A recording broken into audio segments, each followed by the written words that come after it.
Good morning. My name is Brian Rowe, and I'm a professor in the Department of Emergency Medicine and a clinician scientist at the University of Alberta in Edmonton, Alberta. I'm also the scientific director of the Institute of Circulatory and Respiratory Health at the Canadian Institutes of Health Research, or CIHR. The Institute's mandate is broad, and we are responsible for funding research in heart, stroke, lung, blood and blood vessels, sleep, and critical care. Within critical care, it is also broad and encompasses emergency medical services, disaster medicine, intensive care medicine, and emergency medicine. The Mid-Career Lecturer Award in Emergency Medicine is a new joint initiative between my institute and the Canadian Association of Emergency Physicians. Launched in 2020, the inaugural competition received nominations from accomplished and dedicated mid-career leaders who have all made outstanding scientific contributions in their careers. On behalf of both ICRH and CAEP, I wish to congratulate the 2020 CIHR ICRH CAEP Mid-Career Lecturer Award recipient, Dr. Venkatesh Thiruganash Abandaborthy. Due to the pandemic and the cancellation of the 2020 CAEP meeting, we were forced to delay this recognition for a year. Dr. Venk, as he's referred to, is an emergency physician at the University of Ottawa, the Ottawa Hospital, and a senior scientist with the Ottawa Hospital Research Institute. He informs me that he has recently been promoted to a professor in the Department of Emergency Medicine and the School of Epidemiology and Public Health at the University of Ottawa. Venk was nominated by colleagues who highlighted his accomplishments and leadership in emergency department research into syncope and chest pain. Dr. Venk's international contributions have been in the development of practice-changing evidence guidelines to improve healthcare efficiency and patient safety, including the establishment of one of the world's largest research programs in syncope. With our limited time, I've been asked to select only a small sample of the many accomplishments that he has made in his first decade of research. For example, he has authored 90 research publications in peer-reviewed journals, including several national and international guidelines. And he's won the U Ottawa Publication of the Year for his article published in 2019 regarding the development of ED and post-ED cardiac monitoring guidelines for patients with syncope. He has developed and validated the Canadian Syncope Risk Score, published in CMAJ in 2016, and JAMA Internal Medicine in 2020. It has now been evaluated and validated in 9 national centers and 8 other countries. He has successfully attracted peer-reviewed funding of over $4.7 million from organizations like CIHR and NIH as a principal investigator, and contributed to $43 million in funding as a co-investigator. In addition, he's been recognized by many organizations. For example, he has received the Tier 1 Clinical Research Chair Award from the Faculty of Medicine at the University of Ottawa in 2020. He was the CAEP Top New Investigator Award winner in 2015 and the CAEP Researcher of the Year Award winner in 2017. He has received a Provincial Innovation Award from the Province of Ontario in 2017 and the Department of Emergency Medicine Excellence in Scholarship Award in 2017. Finally, he has been a mentor for 44 students and received the Mentorship Award from the Canadian Arrhythmia Network of Canada in 2017 for his exemplary mentorship. Finally, I'd like to thank ICRH and CAEP team members and the volunteer members of the selection committee for their time and input on the review of these outstanding applicants. While I did chair the selection panel, I was forced to recuse myself because of my familiarity with not only Dr. Venk, but all of the applicants who were nominated. However, as the scientific director of the Institute of Circulatory and Respiratory Health at CIHR, it is my distinct honor to announce this inaugural award and recognize the research contributions of an impressive scientist in an important ICRH mandate area. I know the attendees are very much looking forward to your lecture, Venk, as the first ICRH CAEP Mid-Career Lecture awardee in emergency medicine. So please join me in virtually welcoming and congratulating Dr. Thiriganash Ambandamurthy. And I sure hope I said that right. Thank you, Brian, for the very kind introduction, and CHR and CAEP for this honor and the $5,000 prize. Pretty good for 1 hour speech, but still a bargain compared to Prime Minister Trudeau's hourly speaking rate. I would like to thank you all, friends, colleagues, fellow emergency physicians, and others, for your support and inspiration, for taking time out of your busy schedules to be here today. And finally, I would like to thank my family for their unwavering support, my parents and brothers, my loving partner and soulmate Yasmin, and Bonita, our wonderful golden retriever, Sabrine, my speechwriter friend, and Khalid at Vision Productions. I want to welcome specifically the fellows, residents, and medical students who are here. You are the future of Canadian healthcare and of Canadian emergency medicine. And against all odds, we will ensure it continues to serve Canadians now and in the future. My speech today will be in 3 parts. First, I will tell you a bit about me, my background, and how I got here. Next, I will share with you some of my research on syncope. And finally, I will end with my prescription for the future of emergency medicine. I am talking to you as one of you to remind you as a society we can overcome all odds to make our healthcare system better for our patients. By rights, I should not be here addressing you today. My grandparents were very poor, lived in a small village in southern India. Yet, despite the odds, they dreamt of a better life for their children. Though they struggled to make ends meet, they never gave up or resigned themselves to the fate of their social position. Instead, they moved to a nearby town so that my grandfather could take up a job in the government. While my grandmother, whom I admire very much, trekked back and forth every day as much as 10 kilometers each way, often on foot, carrying a basket on her head to sell food on the side of the streets. And this on top of her responsibilities to take care of her family. So, let me take a moment to recognize all the working parents for their sacrifices. Thank you. My grandmother had very little formal education, but she understood what was possible and what it would take to achieve it. And against all odds, my grandparents wanted their children, the next generation, to have more opportunities than they had. They wanted better. Their son, my father, was a strong student who dreamt of becoming a doctor. Sadly, a bout of meningitis and the streptomycin he received left him completely deaf and blind in one eye when he was just 8 years old. Yet, against all odds, this bright, determined man got admitted to medical school. He almost succeeded in realizing his dream of becoming one of us, a doctor, until his deafness was discovered and he was forced to abandon his studies. Instead, he joined the civil service where he excelled despite his disability, completed a master's degree, and earned the country's highest honor, the President's Award for Exemplary Government Service. My father overcame several obstacles to achieve what he did. Indeed, he passed his medical school entrance exams, and by every measure he could have been a compassionate doctor and patient advocate, just as good as any one of us. However, the inflexibility of the system and those in power would not accept this challenge to the status quo, nor would they let him do things differently. That ended what could have been a brilliant medical career. Sadly, my father passed away unexpectedly last August. So I dedicate this speech to him.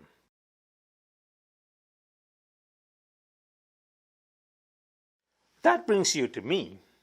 Like many of you, I overcame obstacles early in my life, and I believe each of them shaped me into who I am today. I was born in a small town called Pondicherry in southern India. During most of my high school years, our home did not have electricity or running water. So I would study under street lights after the traffic died down. Then I would sleep until 5, wake up, and walk half a kilometer with big buckets to fetch water for the family from the communal taps. I did not have the privilege of status or family connections. In short, I was not among the typical chosen ones for medical school. But I was lucky, and the system did not discriminate against me. Despite the odds, I was admitted to Chengalpet Medical College in a small town 100 kilometers away from where I grew up. I had excellent role models who encouraged me to challenge the status quo and dream bigger, like my parents and grandparents, and many strong and righteous leaders like the Honorable Governor P.C. Alexander, whom you see here. He made sure medical school admissions were fair. More than that, he made sure that the system worked as it was supposed to, did not exclude people like me. Maybe now is a good time to tell you that when I was young, I did not plan to become a doctor. I really wanted to be an engineer.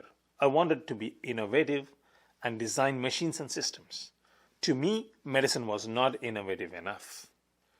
But as I said, this boy from small town India was blessed with luck, opportunities, mentorship, and drive.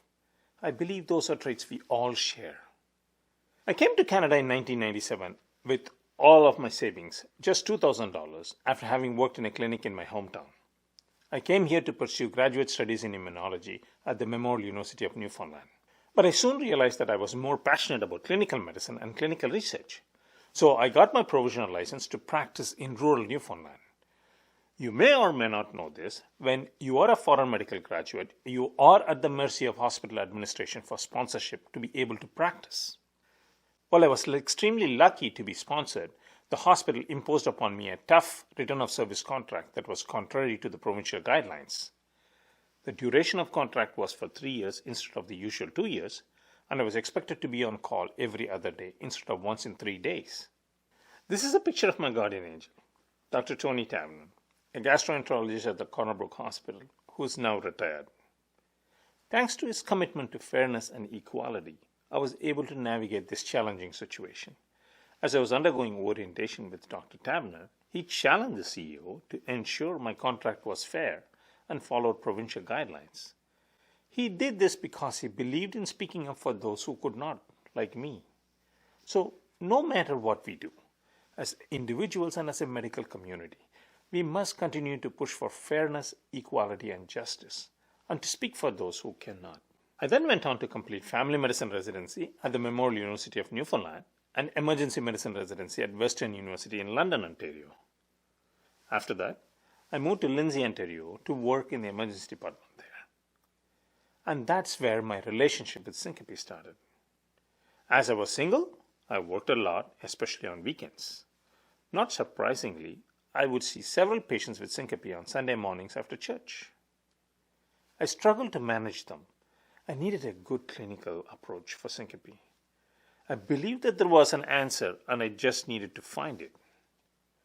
I took courses in research methodology and statistics in the University of Toronto to just compile the evidence on syncope.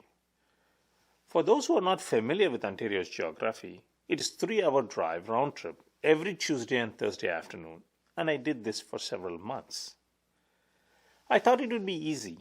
Take a research course, few months of training in statistics, and voila, I would have what I was looking for, a management plan for syncope. As I dug deeper though, I found very little research or tools that would help ED physicians manage syncope. Apart from the San Francisco syncope rule, there was very little evidence. I will admit now that I was probably a bit naive, as I believed that I could put together a management plan for ED syncope with more research training. So my next step was to get the training. Once again, the universe threw me a lucky break. In 2004, at this very CAEP conference, I asked 3 prominent researchers in emergency medicine for guidance. Doctors Andrew Worcester and Brian Rowe both told me to start with a solid foundation in research. They said, Venk, first get a master's in either epidemiology or health research methodology. So I was admitted to MSc in epidemiology program at the University of Ottawa, where the well-known researcher Dr. Ian Steele is a faculty member. Unfortunately for me, Dr. Steele said he only mentors Royal College graduates. Unfortunately for him, I am very tenacious. I was determined to get the training I needed.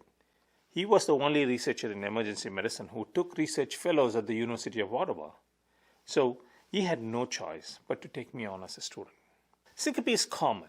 It's challenging. The serious conditions that lead to syncope can be very occult. So my master's thesis was on the validation of the San Francisco syncope rule. It turned out that the San Francisco rule did not perform well, but there was nothing else. And even professional guidelines highlighted the lack of robust tools. So we set out to develop one and obtain funding from a series of organizations.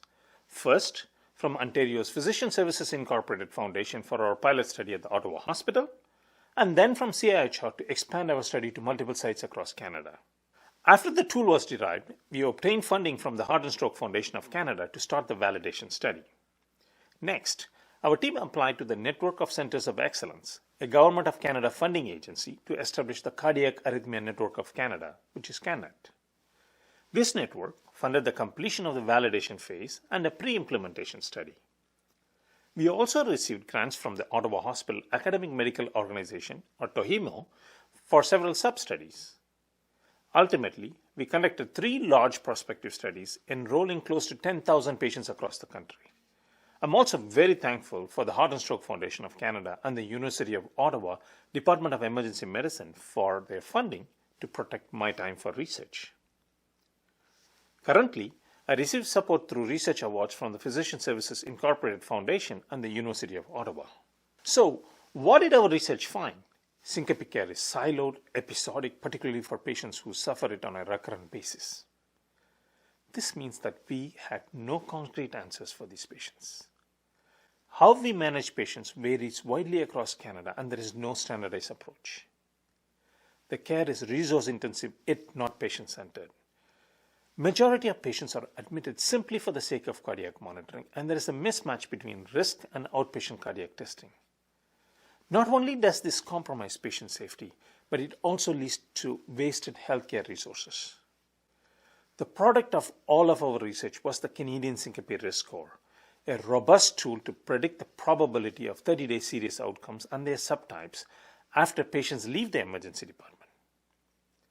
We developed the tool in 2016, validated it last year, and it is currently undergoing pilot implementation in several Ottawa hospitals. The tool itself classifies patients into 3 major risk categories: low, medium, and high. These risk categories tell us who needs monitoring, for how long, and where, in the emergency department or in the outpatient setting. The tool can help us identify patients who will benefit from hospitalization. The Canadian Syncope Risk Score performed better than all other risk scores, and it performed well in different countries. In fact, a recent systematic review found that the Canadian Syncope Risk Score is the most accurate and validated tool for unexplained syncope. Proving that less is better, our research also revealed that special tests such as natriuretic peptides do not provide any additional benefit in risk stratification. One of the biggest criticisms of our tool has been the need for troponin testing. So, I will now put in a shameless plug for my research presentations on June 17th at this conference. I will be sharing the results of 2 studies. The first will help us identify patients who do not need troponin testing, and the second one will tell us if there is a difference between old conventional troponin and the newer high-sensitivity troponin assays in their ability to predict serious events. No spoilers, unfortunately. You have to come and attend on June 17th to find out the results. And within the next year, we will publish the Canadian Syncope Pathway that will lay out a systematic approach for ED syncope. Specifically, how to differentiate syncope from other conditions, how to properly evaluate, investigate, and monitor patients, how long to monitor them, where to monitor them, and whom to admit. We are also developing a tool that will help paramedics identify very low-risk patients who do not need to be transported to the emergency department. Thanks to the funding agencies, the hard work and dedication of my research team, and the amazing collaboration of researchers and their teams across Canada, we are now a global leader in ED syncope research.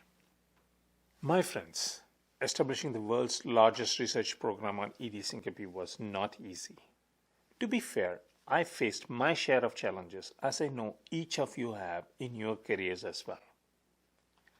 But I learned it ain't how hard you get hit, but how often you pull yourself back up and keep moving forward. That's how you succeed. I'm honored to have been chosen for this award. I believe it not only recognizes my journey so far, but it also inspires me to be innovative, to question, to challenge, and to dream. perhaps bigger than I have been told I should. This award simply means there is more work to do. Now, I would like to introduce you to an unlikely colleague, one who has never gone to medical school, set foot in a hospital, or indeed even touched a patient. Yet, this colleague who speaks multiple languages shows up everywhere all the time, at work and at home, and gets involved in every aspect of our lives, not just in our healthcare, but in our finances, our shopping habits, and even in our schools. I am sure you all know this colleague, so may I present to you Dr. Google. I believe Dr. Google is here to stay. Rather than fight it, we in emergency medicine can learn from Dr. Google and specifically Dr. Google's innovation. And so here is my prescription for emergency medicine in the era of Dr. Google. Living in Canada, we are blessed with a generous and compassionate healthcare system, thanks to the many committed physicians and other healthcare personnel who make our system the envy of the world. And I want to acknowledge that now more than ever, our healthcare system has demonstrated its resilience and reliability in the face of overwhelming obstacles, including the current COVID pandemic. So I would like to thank all the heroes like you who work on the front lines to keep our communities and our country safe. Each of us is committed to delivering excellent healthcare. That is not in question. No one doubts our ability or commitment to provide the best care anywhere, everywhere, anytime, and every time. Yet, regardless of where you practice, rural Newfoundland, Canada's further north, here in the nation's capital, or in downtown Montreal, in a small hospital or a big university center, we all have ideas to make our healthcare system even better for our patients. Here is mine. Like it or not, Dr. Google is both our biggest foe and our best barometer. That is why, from a patient perspective and for the benefit of our healthcare system, we should strive to be more like Google. Here is what happened in my ED a few weeks ago. The patient seen here presented with right lower quadrant abdominal pain. The patient and his family are from the Middle East and spoke Arabic, although his wife spoke some English. This is patient and his wife. So tell me what happened. Actually, I was suffering from a lot of pain, and I searched in Google for the symptoms, and I found that it could be appendicitis. Okay.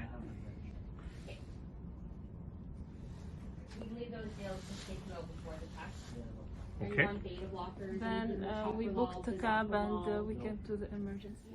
They had consulted Dr. Google, which recommended that he go to the ED as his symptoms indicated appendicitis. In fact, I also thought appendicitis could be the cause. However, it turned out to be an ureteric stone.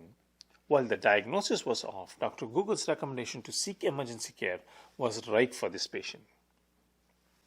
What can we glean from this? First, many of our patients go to Dr. Google before they come to us. Moreover, they often diagnose themselves before we had a chance to talk to them. So, why do our patients go to Dr. Google? Because in some aspects, Dr. Google provides better service than our current system, especially when it comes to access to information, interconnectivity, and innovation to provide services that users want. First, let's look at access to information. Dr. Google provides information fast that is easy to understand. People want the big picture, the whole story, not just isolated pieces of information, and they want it quickly. In the pre-Google era, our patients needed someone who could decipher their symptoms and medical information, which meant that they needed to make an appointment with their family doctor, or if it was urgent, go to the emergency department. Now, as long as they have a device and an internet connection, there is wealth of information immediately available at their fingertips. As you can see, Google is becoming the great equalizer, giving patients what they are looking for, tangible information and practical recommendations. Now, I'm not suggesting that Dr. Google's information and advice are good or even medically sound. My point is, Google has democratized our knowledge about everything, including our bodies, which are the most personal and intimate things that we have. As you know, most calls to our health hotlines usually conclude like this: call your doctor, go to the emergency. But patients often have many unanswered questions and they want more information to be able to make informed decisions about their health care. Dr. Google has the luxury that many of us don't. endless time for them. And they can ask Dr. Google anything they want and as often as they want. How can we provide reliable, accurate, personalized information that is easily available for our patients anytime to empower them to make the decisions that they feel are right? Let's look at interconnectivity. Who here has not shopped on Amazon or looked up things on Google? Why do we do this? Simple. Because these platforms understand what we want. Look at the Google ecosystem. Whether you use Google on your smartphone or your tablet, at your home or in your car, it provides consistent, streamlined, intuitive service. You have to tell Google only once what your home address is, and Google will take you there every time. Similarly, when you search on Amazon, do you check the suggested related products or read reviews before you buy? And after buying, Amazon remembers what you want, gives you helpful suggestions for the next time. Because very likely there will be a next time. Google, Amazon, and others are successful because they learn our preferences and remember what we want. They then use this information to build relationships for us and with us. So, what if our suite of diagnostic tools and patient information are as interconnected and as intuitive as Google's? Now compare that to our current system. As wonderful as it is not smooth, not seamless, and there are accessibility issues. It is disjointed, reactive, and siloed because there is no way to share information effectively across the platforms or providers.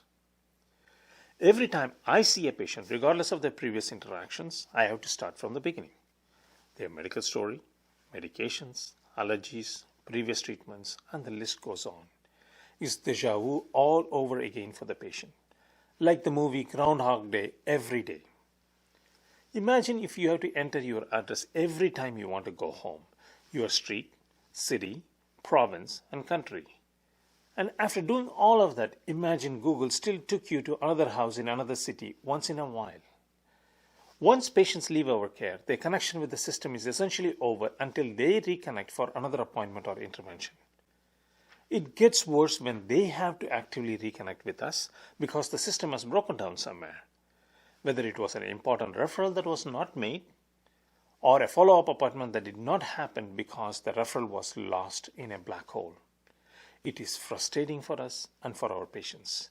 This is why we need a consistent, reliable, patient-centered approach. Can we achieve such interconnectivity? Yes, we can. Estonia, a small country with a GDP that is relatively lower than Canada's, has already achieved it. 99% of the health data is digitalized, secure, and accessible to any authorized healthcare professional. Now, let's look at using data for learning and innovation. To us, patients are people to be cared for, but to Dr. Google, they are data to be exploited. I think we can all agree to a large extent data is good, but data that connects the dots is even better. For its part, Google is not afraid to use its data and its vast and growing knowledge to achieve its objectives. We should be asking ourselves, how can we use this information and data that we currently have to serve our patients better, faster, and more efficiently? We can use the data to innovate in several ways, to determine which patients need to come to the emergency department and which can be treated elsewhere, to predict not only what tests the patient needs, but also where they can get them done fast and efficiently. We can also use the data to identify patients who can be monitored remotely and ensure appropriate and timely follow-up for those who need it. What about patient and data privacy? I think most of us would happily trade some privacy in return for tailored recommendations based upon our preferences. In fact, we do this already when we use Google, Amazon, or Facebook. Isn't it time we put the data to work and automated some of the steps in healthcare to reduce inefficiencies, lower systemic frustration, and get to diagnosing and treating patients faster? I know what you're thinking. Venk, this is a lofty idea and it will take years to achieve.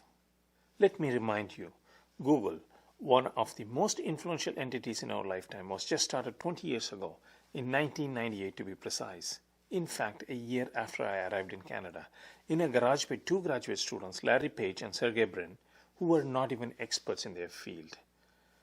But they saw a need and filled it.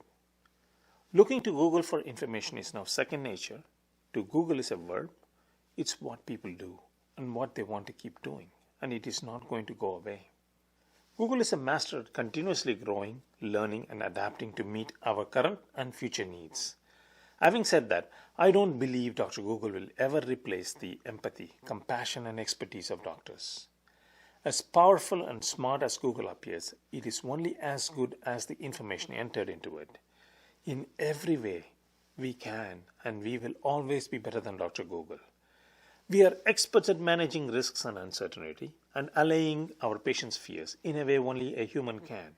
We are different from Dr. Google because we are not just providers of services and information, but active and engaged partners who are committed to the well-being of our patients and healthcare system. We will continue to demonstrate leadership and share our knowledge and mentor future generations. We do it because it is right, not because there is money to be made in it. At the beginning, I promised you I would share my prescription for emergency medicine in the era of Dr. Google to make emergency care more efficient, more responsive, and better for our patients. As doctors, we know that some pills are hard to swallow but necessary. I believe we have to apply Google's user-centered approach to our healthcare system, giving patients easy access to reliable knowledge in a way that they can understand and use, connecting the dots to make healthcare seamless regardless of how, when, and with whom our patients interact, improving the user, in this case patient experience, and continuously learning and innovating to serve our patients better. Fortunately for us, Google has already put a lot of thought and research into these aspects. So, my challenge to you is, let's not be afraid to be a bit more like Dr. Google. Not to turn healthcare into a for-profit model, but to be inspired by its tools and capabilities to provide the best ED care possible. Because our medical system is, like Google, blessed with staggering wealth of information and experience. Just look at the vast range of skills and accomplishments in this virtual room. But simply collecting that information is not enough. It's how we make it work for our patient that counts. The choice is ours, to innovate like Google or fade away like Encyclopedia Britannica. What should we do? Thank you.